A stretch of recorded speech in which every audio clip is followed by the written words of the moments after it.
Dear Lady Love TV. Fake Wife in a Wedding. Tunghayan natin ang pagpapatuloy ng ating kwento sa ika-14 na bahagi. Bumagsak na sa paanan ng kama ang dress ni Ella. Jake quickly unbuttoned his polo. Pagkatapos, he kissed her again habang tinatanggal ang belt sa sintonera ng pantalon niya. She returned his kisses at pinulupot ang mga braso sa kanyang leeg. Naghiwalay ang mga labi nila.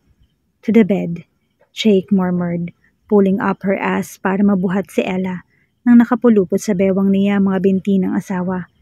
And in an instant, nasa kama na silang dalawa. Naked. Nakaibabaw na si Jake sa asawa nang mag-beep ang cellphone niya. Natawa si Ella. Bumangon na ito. Hey, bumangon din siya. Get back here. Nagre-ring pa rin yung cellphone. Sagutin mo na lang yung tawag. Nakangiting sabi ni Ella. Habang papunta sa banyo, na-enjoy niya yung party. Ang pagkain, ang picture-taking at ang nakilalang mga tao. Ipinakilala siya ni Jake sa mga naroon bilang asawa nito at hindi niya alam kung bakit. But she felt so proud of herself sa mga naririnig na compliments, best wishes at dahil pinagmamalaki siya ng asawa sa mga ito. She enjoyed dancing with him and she gently show it public. Paglalambing na hindi awkward. Napaungol na lamang si Jake at nagtapis ng kumot bago kinuha sa loob ng bulsa ng itim na suit jacket, ang cellphone at sinagot ang tawag. Hello Jake. Right timing ka talaga, Eric. Oh, really? Good. Kasi tinatanong ko lang sana kung pwede mo bang tingnan bukas yung bahay na inire-recommend ko para sa inyo ni Ella. Sa Forbes. Napa-eye roll na lang si Jake. Hindi na nagets ng best friend niya yung sarcasm niya. Weird. Oh, that. He replied dryly. Sige, how about 8 a.m.? Sure. Thanks pare. Kumusta naman? Ganitong oras at gising ka pa. Kakauwi lang namin ni Ella from a party. Great. How's Ella? In the shower. He sighed. She should be making love with me. Now. Just let me know if magiging ninong na ako ha. Nangunot ang noo ni Jake. Ninong? Natawa si Eric. Don't tell me wala pa kayong plano na gumawa ng baby. A baby? Magkakaanak? Magsustento pa lang kay Mike at bumisita dito istorbo na para kay Jake. Magkakaroon pa kaya ng anak na kasama niya sa iisang bubong? Oh, fucking shit. He murmured. Ha? Wala. Sige, titingnan ko. Bye pare. Sige pare. I-disconnect na ni Jake yung phone call at agad na sumugod sa drawer para maghanap ng condoms. Nagtaka si Ella, paglabas niya ng banyo, ay bihis na si Jake ng t-shirt at pajamas. Hindi kami matutuloy ngayon? How sad. Hormentado ng horny state of mind niya. Naka-bathrobe siya, tumabi kay Jake. Nagbihis ka yata. Hinaplos niya ng braso niya ito. I'm tired. Pagdadahilan ni Jake. Tumalikod na ito sa babae. Damn it. I should remind myself to keep a stock of condoms here. Ang hirap magtiis. Really? Niyakap ni Ella ang lalaki mula sa likod at ipinatong ang binti niya sa balakang nito. Massage? He wanted to control himself. Not now. No sex without protection. No baby making. Get dressed baby, then hug me. Napa-eye roll si Ella. Thinking na baka wala na sa mood si Jay kaya nagpajamas na rin siya at tumabi dito. Sino pala yung tumawag? Si Eric. Hinila siya ng asawa para umunan siya sa dibdib nito. Yumakap lang si Ella sa lalaki. Anong sinabi? Nothing much. Nothing much? Napanguso si Ella. Tinitigan niya ang asawa. Ano bang sinabi ni Eric at nawala ka na sa mood? He kissed her forehead. Good night, baby. Pumikit na si Ella. Good night. Inaantok pa si Ella nang kalad ka rin siya ni Jake papunta sa sasakyan. Nagkita sila ni Eric sa tapat mismo ng bahay at sinabi dito. Isa yung white mansion na may malawak na backyard. May malaki itong puting gate, a garage for 2 cars at may 2 palapag. Hindi ba ito haunted? Tanong ni Ella habang naglalakad sila. Dito kami lumaki, Ella. Natatawang sagot ni Eric. Of course, hindi ito haunted. Bakit mo nga pala binibenta sa akin tong bahay na to? Tanong ni Jake sa kaibigan. Inakbayan nito ang asawa. Wala na kasing plano si mama sa bahay na to. They'll stay in the US for good. Iginala ni Jake ang tingin. Napangiti si Ella nang makita niya ang swimming pool. Marumi na nga lang ang tubig at marami nagkalat na dahon sa paligid Pero alam niyang maganda ang buong backyard kapag nalinis na. Wala na ba sa inyo mga kapatid na gagamit ng bahay na to? No, ani Eric. Wala na. We've talked about it. Kaya nga sa'yo ko binibenta eh. Presyong kaibigan. Sinabi nito kung magkano. Napalunok si Ella. Milyones? Presyong kaibigan? Hindi ba pwedeng ibigay na lang nito sa kanila yung bahay? Napatingala siya kay Jake. Tumango lamang ito kay Eric at inilipat ang tingin sa asawa. What do you think? Tanong niya kay Ella. Lumapit pa siya sa asawa. I love the house. Napangiti doon si Jake. Pero ang mahal?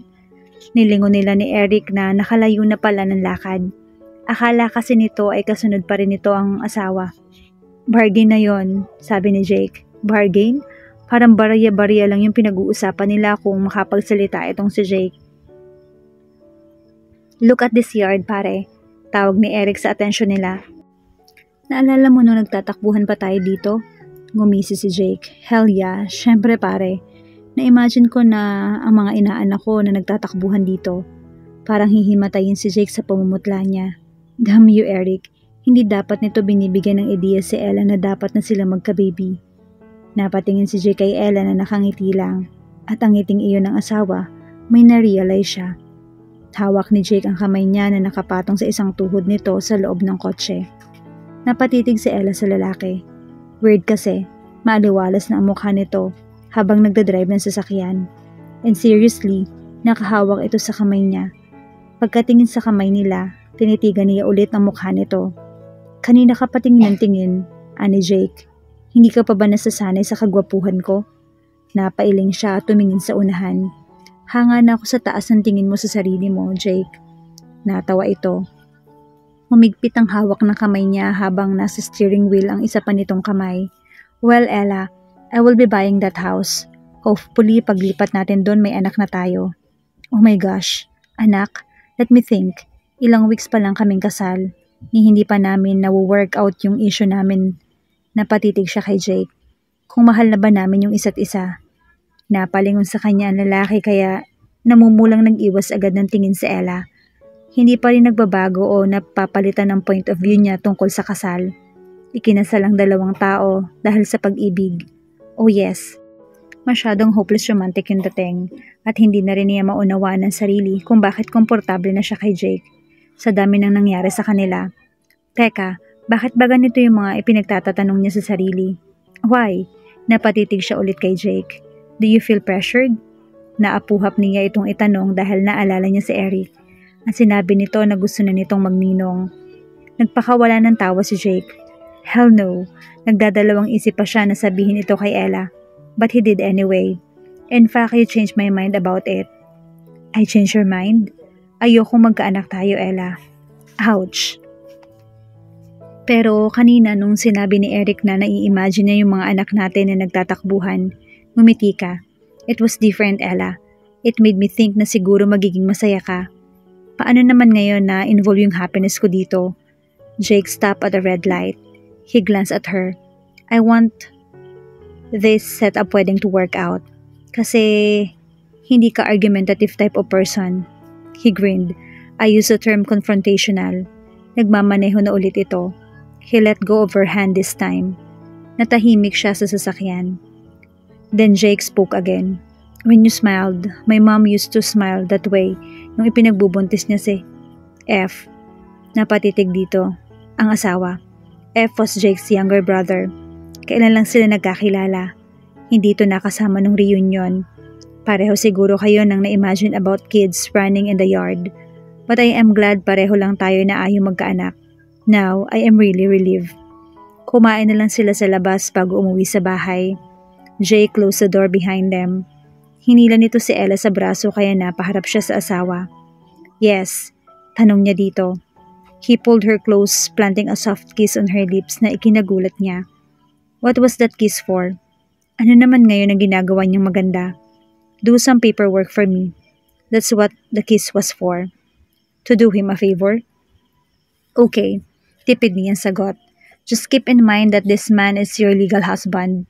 He feeds you. Siya yung gumagastos dito and he keeps you sexually stimulated. Hinila siya ni Jake sa kwarto. He turned on his laptop and left her with it. Nagpunta ito sa cabinet nila para maghubad ng polo at maghanap ng pamalit na shirt. Nakaupo si Ella sa harap ng laptop. A breath escaped her lips nang bumungad ang desktop background photo ng laptop. Litrato nila sa party kagabi. Tiningnan niya yung asawa. Ngayon lang itong picture na to. Jake was half naked as he closed the cabinet door. Okay, siguro, hindi na dapat tumingin si Ella. Nakaka-turn on yung lalaki. Sasabog lahat ng light bulb sa kahihiyan sa kanya sa sobrang pagka-turn on niya. He walked toward her. Habang isinusuot ang shirt, humarap na si Ella sa laptop. She should feel this flat stomach on her shoulder as he stood behind her. Yumuko ito ng konti para i-click yung mouse. Yes, I found it on the internet last night. Internet? It's a party. The media was there. Of course, they blog about the party and us. Nag-open si Jake ng file. Just do some editing, spelling, punctuation. Minadali ko si Yan last night. Last night? Sabay lang tayo natulog, diba? Umupo ito sa gilid ng table katabi ng laptop. Bumangon ako. Inasikaso ni Ella yung pagtatype. So, ang siste, office work, ang nagpapawala sa lalaki sa mood na makipagchuchu sa kanya. Was he thinking about his job at all time? Hindi kasi siya hahalata nun. Or maybe, hindi lang niya naiisip na iniisip yun ni Jake. All she was busy thinking about these days were her confusing feelings, mga flashbacks ng mga nangyari sa kanila. To summarize, everything about Jake and her. She bit her lower lip. All this time, si Jake lang lagi yung iniisip niya. Nalilimutan na yata niya si Stella, ang mga pinsan niya at si Marky. Ni hindi niya rin naiisip na kung saan gagala. Kanina, all she could think about was having a baby with Jake at kung paano haharapin ang issue na yon. Hoy, gulat na napatingala siya sa lalaki. You're not concentrating. Napatitig siya sa laptop. Isang sentence pa lang yung nare-rewrite niya. Tumigil ka na sa pagtatype. Dagdag pa ni Jake. Ngumisi ito. Do I distract you? Ikaw. She shook her head. I am not distracted. Ibinalik niya ang tingin sa monitor. Nasaan na nga pala siya sa ine-edit niya. Naghubad ulit ng shirt si Jake na hindi nakaligtas sa paningin niya. Her forehead creased. Ano na naman yung binabalak nito? Buhay ang aircon sa kwarto nila, kaya imposibleng naiinitan ito. Panay ang ikot ng daliri nito sa keyboard as she tried to concentrate. Not yet distracted? She saw the not-so-muscular chest and not-so-perfect flat tummy with 4 packs. This was not the time for the rule-over and demogod act. Inirapan niya si Jake. Mrs. Costello is trying to work here. Ngumisi lang ito lalo. Jake felt excited when Ella bit her lower lip. Hindi niya alam kung ano yung iniisip nito habang nasa harap ng laptop. He watched her, studied her face, and wondered. Araw-araw silang magkasama, pero pakiramdam ni Jake, marami pa siyang hindi alam tungkol dito. Then she blushed. Ano kayang iniisip nito? Nadidistract ba niya ito sa pagtatype? Nakaupo lang naman siya sa table, katabi ng laptop. Laid back. Wala naman siyang ginagawa. Dahil ba ito sa naudlot nilang lovemaking last night? Was she having fantasies? Mas matutuwa siya kung hindi sinasarili ng babae itong ini-imagine niya. Gusto niyang malaman. Curious na curious siya. Tinanggal niya ang belt sa sintonera ng pantalon niya. Then he glanced at Ella. Abala ito sa harap ng monitor. Attention please. Jake thought as he unbuttoned his pants. He slowly unzipped it. That distracted Ella. Napasandal ito sa upuan. Crossed her arms at tiningnan ito ng masama. Are you seducing me? He grinned. I think I've succeeded. Tatapusin ko ba tong pinapagawa mo sa akin o ano? Isinara ulit niya yung zipper ng pantalon. Finish it. Nakangising sagot niya. Then he squeezed her shoulder. You'll get your reward later.